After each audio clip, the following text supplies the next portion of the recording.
Assalamualaikum warahmatullahi wabarakatuh. Apa kabar anak-anak? Semoga selalu dalam keadaan sehat ya. Dan jangan lupa untuk selalu semangat belajarnya ya. Di video kali ini kita akan belajar tentang beragamnya flora dan fauna di Indonesia. Nah, sebelumnya kita telah membahas materi tentang kenampakan alam dan tentang iklim dan cuaca di Indonesia. Jadi materi kali ini berkaitan dengan dua materi tersebut. Jadi kalau anak-anak ingin mempelajari materi tersebut kembali, Bu Guru sertakan link video tersebut di dalam deskripsi video ini. Jadi, kenampakan alam dan iklim itu sangat berpengaruh pada beragamnya flora atau tumbuhan dan fauna atau hewan di Indonesia. Indonesia yang bentang alamnya merupakan salah satu terlengkap di dunia juga menjadikan Indonesia termasuk 3 besar keanekaragaman flora dan fauna di dunia bersama dengan Brazil di Amerika Selatan dan Zaire di Afrika. Jumlah spesies tumbuhan di Indonesia mencapai 8.000 spesies yang sudah teridentifikasi dan jumlah spesies hewan mencapai 2.215 spesies hewan. Nah, ada beberapa faktor yang menyebabkan keanekaragaman flora dan fauna, yaitu faktor abiotik atau benda tak hidup dan faktor biotik, yaitu benda hidup. Kita akan bahas satu persatu. Mulai dari faktor abiotik, yaitu iklim. Dalam iklim terdapat faktor kelembaban, suhu udara, dan angin. Kelembaban udara dan suhu udara sangat penting bagi pertumbuhan fisik tumbuhan. Sedangkan angin dapat mempengaruhi proses penyerbukan pada tumbuhan. Sebagai contoh, tumbuhan yang berada di iklim tropis akan tumbuh subur sepanjang tahun karena memiliki sinar matahari dan curah hujan yang cukup. Berbeda dengan di gurun. Di gurun, binatang yang hidup di gurun itu biasanya unta, kemudian ada kadal gurun, tapi tidak sebanyak dengan hewan-hewan yang ada di daerah tropis. Begitu. Jika tumbuhan dapat hidup dengan baik di suatu daerah, maka akan memancing hewan-hewan untuk datang. Karena tumbuhan merupakan bahan makanan yang penting bagi sebagian besar hewan. Faktor abiotik yang kedua adalah tanah. Tingkat kesuburan tanah, suhu tanah, dan daya serap air berpengaruh pada baik tidaknya tumbuhan. Semakin baik tumbuhan, maka semakin banyak hewan yang hidup di sana.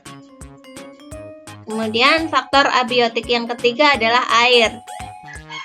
Perannya yang dapat menyerap, melarutkan, dan membawa makanan yang dibutuhkan tumbuhan sangat penting bagi hidup tumbuhan.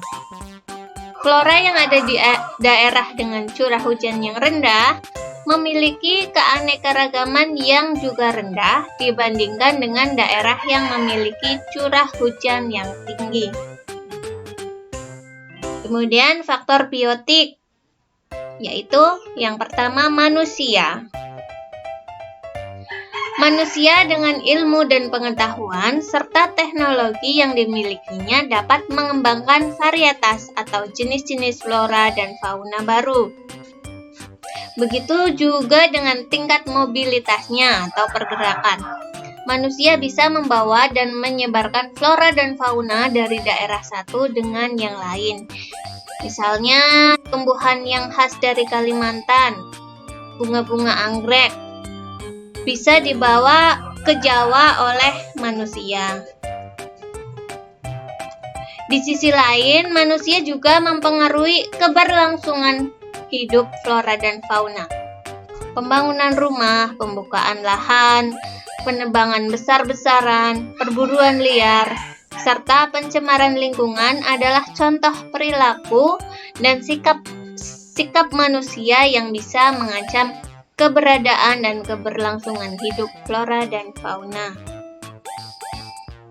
Faktor biotik yang kedua adalah hewan.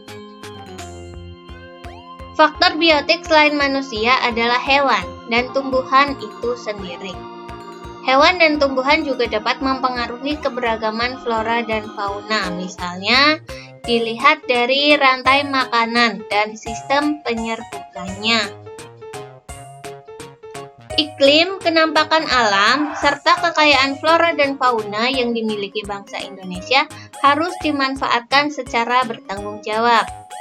Tiap kali pemanfaatannya juga harus memikirkan mengenai dampak yang ditimbulkan, disertai dengan upaya pelestariannya. Jadi, kita jika ingin memanfaatkan kekayaan flora dan fauna, kita juga harus memikirkan upaya pelestariannya, jangan sampai mereka menjadi punah.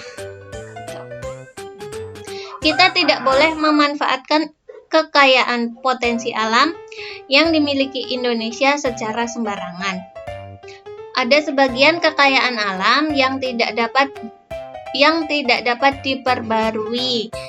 Misalnya saja berbagai macam bahan tambang seperti emas, batu bara, minyak bumi, timah, dan lain-lain.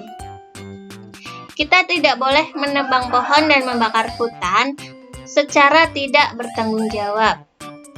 Jika penebangan hutan dilakukan terus-menerus tanpa adanya usaha pelestarian, maka yang terjadi adalah perubahan iklim yang memicu terjadinya global warming atau meningkatnya suhu bumi. Hilangnya habitat hidup berbagai flora dan fauna, punahnya jenis-jenis flora dan fauna tertentu, menyebabkan terjadinya banjir dan tanah longsor. Jadi kalau hutan itu kan sebagai daerah peresapan air ya. Jika penebangan hutan dilakukan secara terus-menerus, itu bisa menyebabkan bencana. Selain hilangnya habitat hidup, juga bisa menyebabkan banjir dan tanah longsor. Selanjutnya, persebaran flora di Indonesia. Itu ada dua, yaitu Indo-Malayan dan yang kedua Indo-Australian. Indo-Malayan meliputi kawasan Indonesia bagian barat, yaitu Kalimantan, Sumatera, Jawa, dan Bali. Karakteristiknya memiliki meranti-merantian sangat banyak. Terdapat berbagai jenis rotan. Tidak terdapat hutan kayu putih. Jenis tumbuhan matoa sedikit jumlahnya. Jenis anggrek sedikit jumlahnya. Terdapat berbagai jenis nangka, tidak banyak tumbuhan sagu. Dan Indo-Australian itu meliputi kawasan Indonesia bagian timur, yaitu Sulawesi, Maluku, Nusa Tenggara, dan Papua. Karakteristiknya, jenis meranti-merantian hanya sedikit. Tidak terdapat berbagai jenis rotan. Terdapat hutan kayu putih. Terdapat berbagai jenis tumbuhan matoa. Jenis anggrek banyak. Tidak terdapat jenis nangka. Banyak terdapat tumbuhan sagu. Kemudian persebaran fauna di Indonesia. Menurut coraknya, fauna Indonesia dikelompokkan menjadi 3, yaitu fauna bagian barat, fauna bagian tengah, dan fauna bagian timur. Fauna bagian barat dan tengah dipisahkan oleh garis walas, dan fauna bagian timur dan tengah dipisahkan oleh garis Weber. Fauna Indonesia bagian barat atau tipe Asiatis itu mencakup wilayah Jawa, Sumatera, Bali, dan Kalimantan. Banyak ditemui reptil seperti ular, kadal, tokek, buaya, dan lain-lainnya. Kemudian, fauna Indonesia bagian tengah atau tipe peralihan. Wilayah ini juga sering disebut dengan wilayah fauna Kepulauan Wallace, yang mencakup wilayah Sulawesi,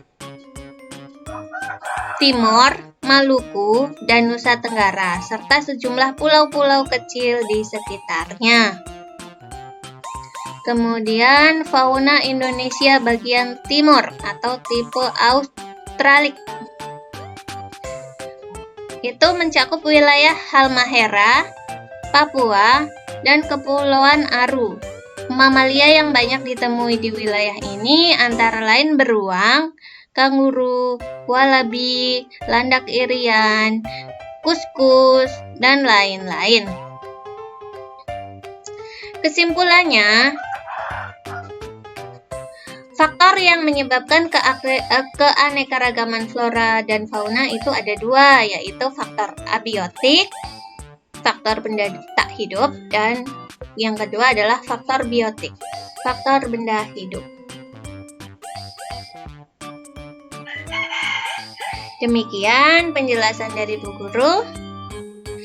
Jika anak-anak ingin mendownload materi kali ini, Bu Guru sertakan link untuk mendownload di deskripsi kali ini.